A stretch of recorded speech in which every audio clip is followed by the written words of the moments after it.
অনেক কারণে উচ্চারিত হলো, তাতে আমি সবচেয়ে বেশি অবাক হয়েছি। তার চেয়ে বেশি অবাক হয়েছি যে এখানে আসার আমন্ত্রণ পেয়ে যে ব্যাপারটার মধ্যে এমন একটা ইঙ্গিত নিহিত আছে যে যেন আমার এখানে কিছু শেখাবার আছে। আসলে আমার কিছু শেখাবার নেই। এবং উদ্বোধনী ভাষণে পার্থ সেই কথাটা খুব সুন্দরভাবে বলেছেন, জাফর ইকবালের কথা, যে আমি কাউকে কিছু শেখাই না, খালি শেখাবার আগ্রহটুকু জাগিয়ে তুলি। আমি কারোর মনে আগ্রহ জাগিয়ে তুলেছি কিনা আমি তাও জানি, কিন্তু যাই হোক। এবং সত্যি কথা বলতে যে শেখানোর ব্যাপার যদি হয় তাহলে এখানে হয়তো আমার মানে উপস্থিতিটা খানিকটা কি বলবো, মানে অতটা আস্পর্ধা আমার নেই ভাবার মতো যে ওই এই কাজটা আমি করতে পারি। এখানে হালিম আছেন, তিনি এতদিন ধরে একটা পত্রিকা চালিয়ে যাচ্ছেন, মানে এর কাছাকাছি কোনো কাজ আমি কোনোদিন করি। কাজেই এখানে আরো অনেকে আছেন, আমি প্রত্যেকের নাম করে করে বলছি না, সবাইকে আমি চিনিও না, এটাও স্বীকার করছি। প্রদীপ্ত আছে, প্রদীপ্ত কতদিন ধরে লিখছে, এদেরকে দেওয়ার মতো কোনো জ্ঞান আমার কাছে নেই।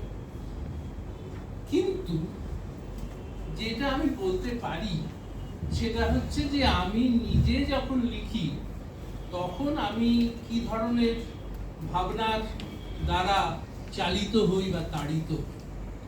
তাতে যদি কারোর কিছু লাভ হয় ভালো, যদি কিছু না হয় তাতেও খারাপ কিছু নেই, বেরিয়ে ভুলে যায়। এখন এই যে প্রশ্নের উত্তর যে আমি কেন লিখি, মানে কেন লিখি মানে হচ্ছে অন্যান্য লেখার কথা নয়, আমি আরো নানান রকম জিনিস লিখি, কিন্তু বিজ্ঞান সম্বন্ধে বাংলায় কেন লিখি,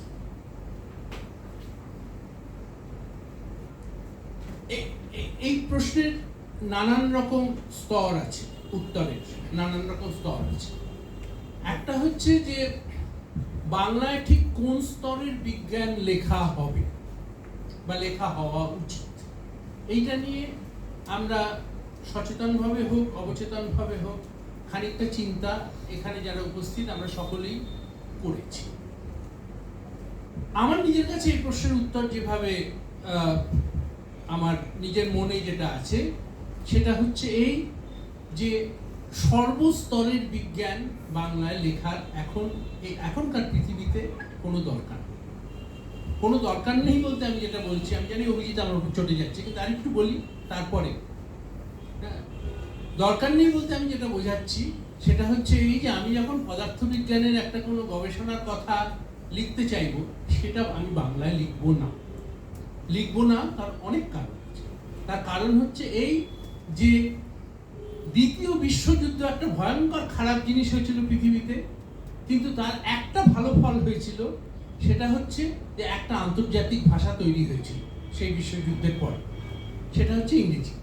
তার আগে ইংরেজির এই প্রতিষ্ঠা ছিল না, কিন্তু দ্বিতীয় বিশ্বযুদ্ধের সময় ইউরোপ থেকে এত বুদ্ধিজীবী পালিয়ে আমেরিকায় চলে গেলেন যে ইংরেজি একটা লেখাপড়ার জগতের ভাষা হিসেবে প্রতিষ্ঠিত হল।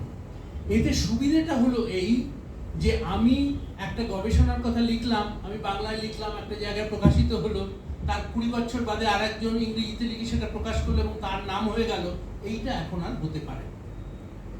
সবাই একই ভাষায় লিখছে, এমনকি বাংলায় তো আগে এর ঐতিহ্য ছিল, যেসব ভাষায় ঐতিহ্য ছিল যেমন ফরাসি বা জার্মানীয় ভাষা, তাদের দেশের লোকেরাও এখন অন্তত পদার্থবিদ্যার গবেষণার কথা লিখতে গেলে তারা ইংরেজিতে লেখে, এবং তাদের দেশ থেকে যে সমস্ত গবেষণা পত্রিকাগুলো প্রকাশিত হয় সেগুলো ইংরেজিতে।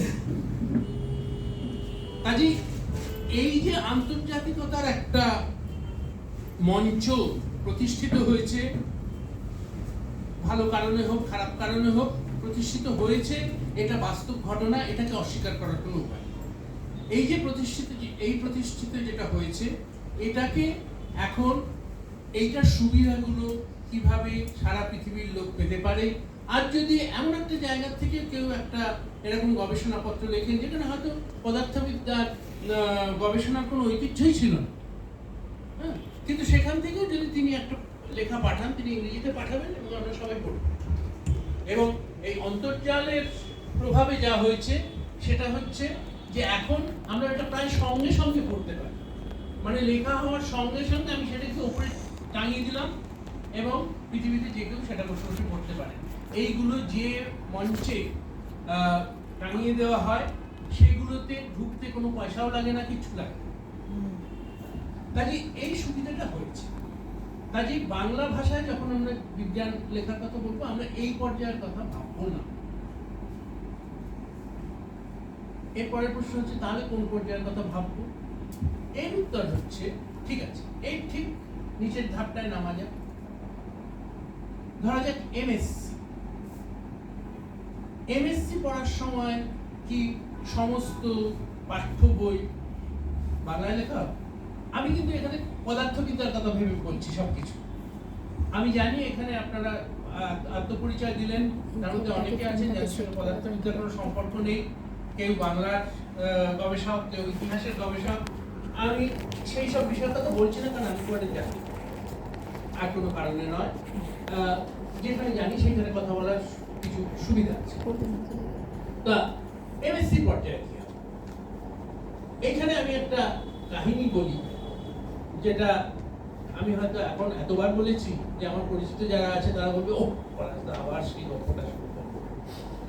কিন্তু গল্পটা খুবই গুরুত্বপূর্ণ। সেটা হচ্ছে যে বছর 15 আগেকার কথা। আমি আমার থেকে বয়কনিষ্ঠ এক পদার্থবিদকে, স্পেনের ছেলে, তাকে জিজ্ঞেস করলাম যে আচ্ছা তোমাদের দেশে ধরো বিএসসি যে সমস্ত ছাত্রছাত্রীরা পড়ে ফিজিক্স, তাদের মধ্যে কত সংখ্যক কত অনুপাতে ছাত্রছাত্রী ইংরেজিতে খুব স্বচ্ছন্দ, ইংরেজিতে স্বচ্ছন্দভাবে ভাব বিনিময় করতে পারে, এরকম কতজন আছে বলে তোমার? সেরকম আমি তো এরকম কোনো সমীক্ষা টমীক্ষার কথা জানি না, তবে আমার আন্দাজ হচ্ছে মোটামুটি 20% বেশ। আর এমএসসিতে এইটা আমি 100%। আমি বললাম যে তার মানে বাকি 80% বিএসসি পড়ার সময় ইংরেজি শিখে না? বললেন না, ওই 20% এমএসসি পড়তে যায়, বাকিরা এমএসসি পড়ে। ব্যাপার হচ্ছে এই যে এমএসসি যিনি পড়ছেন তিনি মাস্টার অফ সায়েন্স হচ্ছেন, এমএসসি মানেই তাই। তাকে যে জ্ঞান আহরণ করতে হবে তার সমস্ত কিছু সমস্ত ভাষায় পাওয়া সম্ভব নয়, সুতরাং সেই পর্যায়েও হয়তো ইংরেজি কাম। কিন্তু এর থেকে নিচে সমস্ত কটা স্তরে, সবাই আমার সাথে একমত না হতে পারেন, এর থেকে নিচে সমস্ত কটা স্তরে মাতৃভাষা, আমাদের ক্ষেত্রে বাংলা ভাষা, তার প্রচার এবং প্রসার কাম্য। আমার কেন কাম্য? এবার আপনি বলবেন কেন? এমএসসিতে গিয়ে যদি ইংরেজিতে পড়তে হয়, ছোটবেলা থেকে ইংরেজিতে পড়লেই তো ভালো হতো, তাহলে আর সে কোনো জায়গায় ঠোকর যেত না। যেটা আমার মনে হয়েছে দীর্ঘ জীবন, মানে গবেষণায় দীর্ঘ জীবন অতিক্রম করার পরে, সেটা হচ্ছে এই যে আমরা যে গবেষণার কাজ করি, এখানে আমরা বলতে ধরুন এই ভারতবর্ষ বা তারা আশেপাশের দেশের বিজ্ঞানীদের কথা বলছি। আমরা যে গবেষণা করি, এই গবেষণায় আমরা এক ধরনের গবেষণা করতে খুব দক্ষ। সেটা হচ্ছে ধরুন একজন কোনো একটা থিওরি দিলেন বা একটা মডেল দিলেন, সেই মডেলের ভালো মন্দ সেটা কোথায় ঠোকর খেতে পারে, কোথায় তার সারবত্তা প্রমাণিত হতে পারে, এইগুলো নিয়ে আলোচনা করতে আমরা খুব দক্ষ। কোনটা আমরা দক্ষ নই, ওই নতুন থিওরিটা দেওয়া বা নতুন মডেলটা দেওয়া, এই জিনিসটা আমাদের মতো দেশ থেকে খুব সামান্য হয়। একেবারে হয়নি তা আমি বলছি না, ব্যতিক্রম আছে, কিন্তু মোটের উপর এই জিনিসটা হয় না। এই না হওয়ার কারণ আমার মতে হচ্ছে এই যে বিজ্ঞানের গবেষণায় একটা নতুন জিনিস প্রণয়ন করা বা প্রস্তাব করার মধ্যে অনেকটা কল্পনা, অনেকটা আবেগের স্থান। যেই আমরা অন্য একটা ভাষাতে একটা জিনিস শিখতে শুরু করব, আমরা অন্য ভাষায় যখন সেই জিনিসটা পড়ছি, অন্য ভাষাটায় আমরা কল্পনা করছি, অন্য ভাষা দিয়ে আমাদের আবেগ হচ্ছে, কাজে কল্পনা, আবেগ এই জিনিসগুলোকে বাদ দিয়ে, মানে সুইচ অফ করে দিয়ে আমরা বিজ্ঞানটা পড়ছি। এই জন্য আমাদের বিজ্ঞানের মধ্যে সৃষ্টিশীলতার ওই যে পর্যায়টা, সেই পর্যায়টা খুব একটা দেখা যায় না। সেইটা বেশি হবে যদি আমরা ছোটবেলার থেকেই যে ভাষায় আমরা কল্পনা করি, যে ভাষায় আমাদের আবেগ হয়, সেই ভাষায় বিজ্ঞানের কথা ভাবতে শিখি। এটা শুধু বিজ্ঞানের ক্ষেত্রে প্রযোজ্য, যে কোনো জিনিসের ক্ষেত্রে প্রযোজ্য। আপনি যদি ইতিহাসের গবেষণা করেন, কিন্তু ইতিহাস ভাবতে বসলেই আপনি যদি ইংরেজির কথা ভাবেন, তাহলে ওই আবেগ আপনার মনের মধ্যে কাজ করবে, যে আবেগ বাংলায় করলে করবে। কিন্তু আমি আবারও বলছি, শেষ পর্যন্ত যখন গবেষণা পত্রটি লিখবেন তখন কিন্তু বাংলায় লিখবেন, কারণ তার ঝামেলার কথা আমি আগেই বলেছি। কিন্তু এই যে গঠনের যে স্তর, একটা জিনিস আমার মনের মধ্যে তৈরি হচ্ছে, এই স্তরটায় নিজের ভাষার সঙ্গে, নিজের কল্পনার সঙ্গে, নিজের আবেগের সঙ্গে যোগাযোগ রাখাটা অত্যন্ত প্রয়োজন। এই জন্য আমাদের বাংলা দরকার, এই জন্য আমাদের ছোট ছোট ছেলে মেয়েদের ছোট থেকে বাংলায় কিভাবে কল্পনা করতে হয়, বিজ্ঞানের কিভাবে কল্পনা করতে হয়, সেইটা নিয়ে তাদেরকে কিছু বলা দরকার। তাদেরকে ওই যে বললাম, শেখাতে হয়তো আমরা পারবো না, কিন্তু কি করে তারা শিখতে পারবে তার কিছু হয়তো দিকদর্শন আমরা দিতে পারি। আমি একটু উদাহরণ দিচ্ছি। আপনারা যারা এখানে আছেন, এমনকি যারা বিজ্ঞানের ছাত্রছাত্রী নন, তারাও বিজ্ঞানীদের মধ্যে দু তিনজনের নাম করতে বললে একজনের নাম সবাই জানবেন, তিনি হচ্ছেন আইজাক নিউটন। পরের প্রশ্ন হচ্ছে, আইজাক নিউটন কি করেছিলেন? আইজাক নিউটনের পরম সৌভাগ্য যে এটাও, এর উত্তর সবাই জানবে। অন্তত আইজাক নিউটনের একটা কাজের কথা সবাই জানবে, বলবেন যে তিনি মাধ্যাকর্ষ, যেটাকে এখন আমরা সাধারণত মহাকর্ষ লিখে থাকি। আইজাক নিউটন মহাকর্ষ আবিষ্কার করেছেন। মহাকর্ষটা কি জিনিস? যে সব বস্তুকে টানছে কোনো না কোনো ভাবে, এ পর্যন্ত তারা বলতে পারে। এত বড় সৌভাগ্য আর কারোর হয় বিজ্ঞানের ইতিহাসে। আলবার্ট আইনস্টাইনেরও হয়। আলবার্ট আইনস্টাইন কি করেছিলেন? আপেক্ষিকতা। আপেক্ষিকতা কি জিনিস? উত্তর শেষ। আচ্ছা, কাজে এইরকম পরম সৌভাগ্যবান নিউটনকে দিয়ে শুরু করা যায়। নিউটন তার মহাকর্ষ সূত্রে কি বললেন?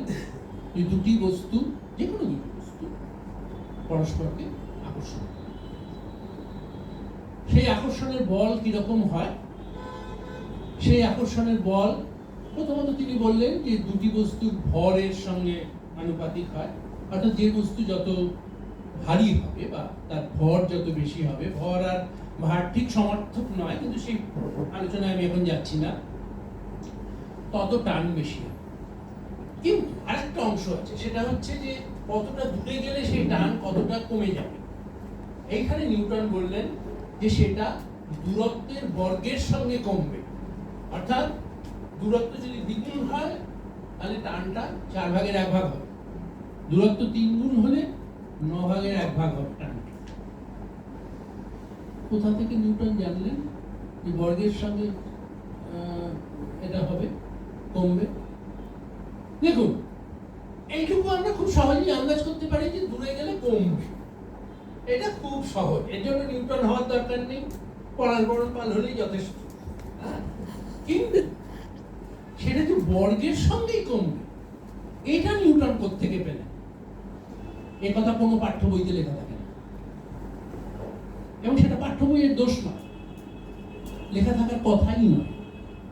তার কারণ পাঠ্য বইতে যেটা থাকবে সেটা হচ্ছে বিজ্ঞানের সম্পূর্ণ তত্ত্বটা, সেই তত্ত্বটায় কি করে বিজ্ঞানী উপনীত হয়েছে সেই ইতিহাসটা থাকবে না। এই জন্যই আমি খুব আনন্দিত যে আজকে এখানে দেখলাম যে অনেকে ইতিহাস বিভাগের লোকজন এসছে। আমি বিশেষভাবে আনন্দিত যে বাড়ি গিয়ে, আমার বাড়িতে একটা হিস্ট্রি ডিপার্টমেন্ট আছে যেটা আমার স্ত্রী চালায়, মানে আমার স্ত্রী হচ্ছেন ইতিহাসের অধ্যাপিকা, ওদিক তো আসছে। আমরা পারিবারিক বন্ধু, খুব ভালো করে চেনে আমার স্ত্রীকে। তাই এই ঘটনা আমি গিয়ে আমার বউকে না বলবো, প্রদীপ তো কি বলে দেবে, জানেন রাস্তা কি বলেছে। তো সেই জন্যই মানে আমিও বাড়ি গিয়ে বলতে পারবো যে জানো ইতিহাসের অনেক কিছু রয়েছে। এই জন্য বিজ্ঞানের ইতিহাস, বিজ্ঞানের সামাজিক যে ফলশ্রুতি, সমাজের সঙ্গে বিজ্ঞানের যে যোগাযোগ, যে ব্যাপারে মানে পথপ্রদর্শক লেখক যিনি আজকে বসে আছেন আমাদের সঙ্গে, আশিস বাবু, যার লেখার আমি বিশেষ ভক্ত। এই জিনিসগুলো তো বিজ্ঞানের পাঠ্যবইতে থাকবে না, কিন্তু এই জিনিসগুলোর থেকে তৈরি হয় সেই কল্পনা, সেই আবেগ, যেগুলোর কথা আমি আগে বলছিলাম। কাজে সেইগুলো পড়বার জন্য দরকার।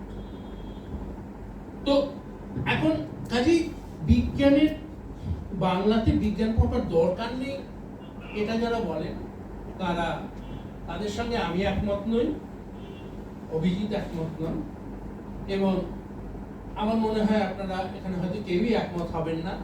কিন্তু এটাও ঠিক যে আমি সেই সঙ্গে এই কথা বলছি যে ঠিক কোন পর্যায়ে কিভাবে কতটা বিজ্ঞান জনগণকে দিতে হবে সেটা সম্বন্ধেও খানিকটা চিন্তা ভাবনা আমাদের সকলকেই করতে হয়, এবং সেইভাবেই গোটা জিনিসটাকে মানে এটাকে যদি একটা সংগ্রাম ভাবেন সেই সংগ্রামে অবতীর্ণ হতে হয়, এটাকে যদি একটা খেলা ভাবেন তাহলে সেই খেলার নিয়ম সেইভাবে আমাদেরকে শিখতে হয়।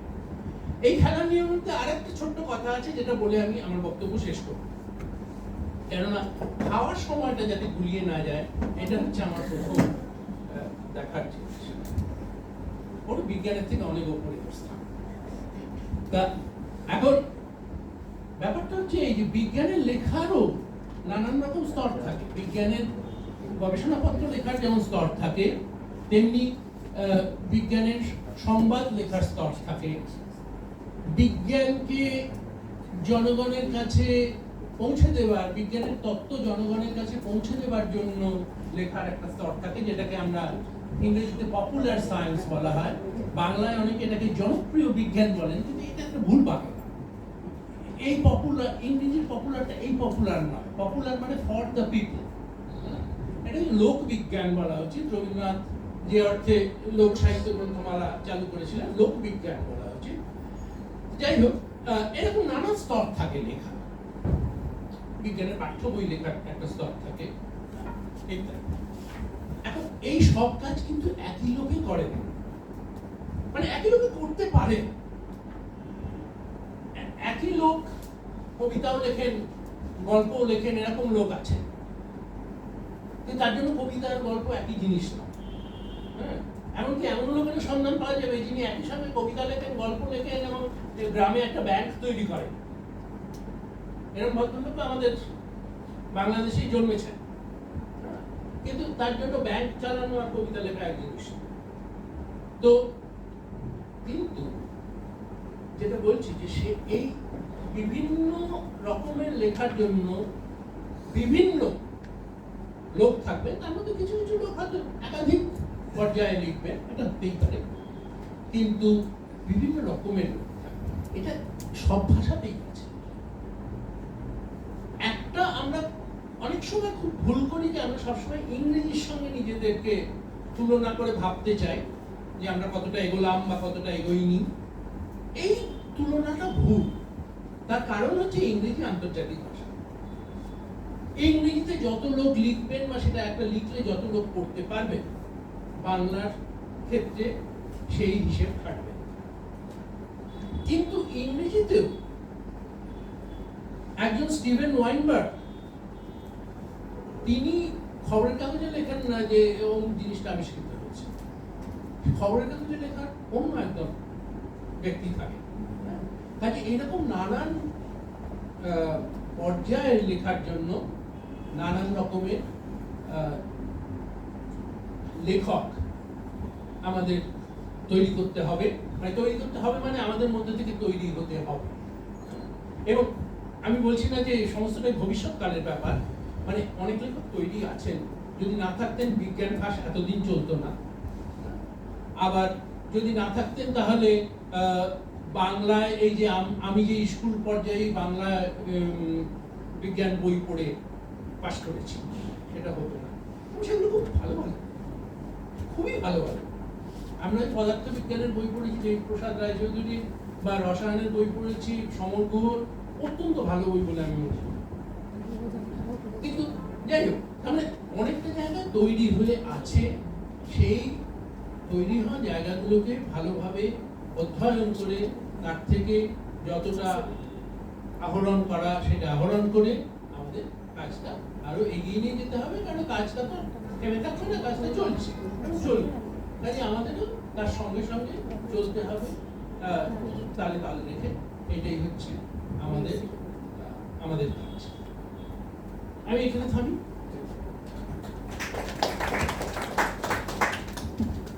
পলাশদা ফুল ড্রপ করে দিয়েছেন।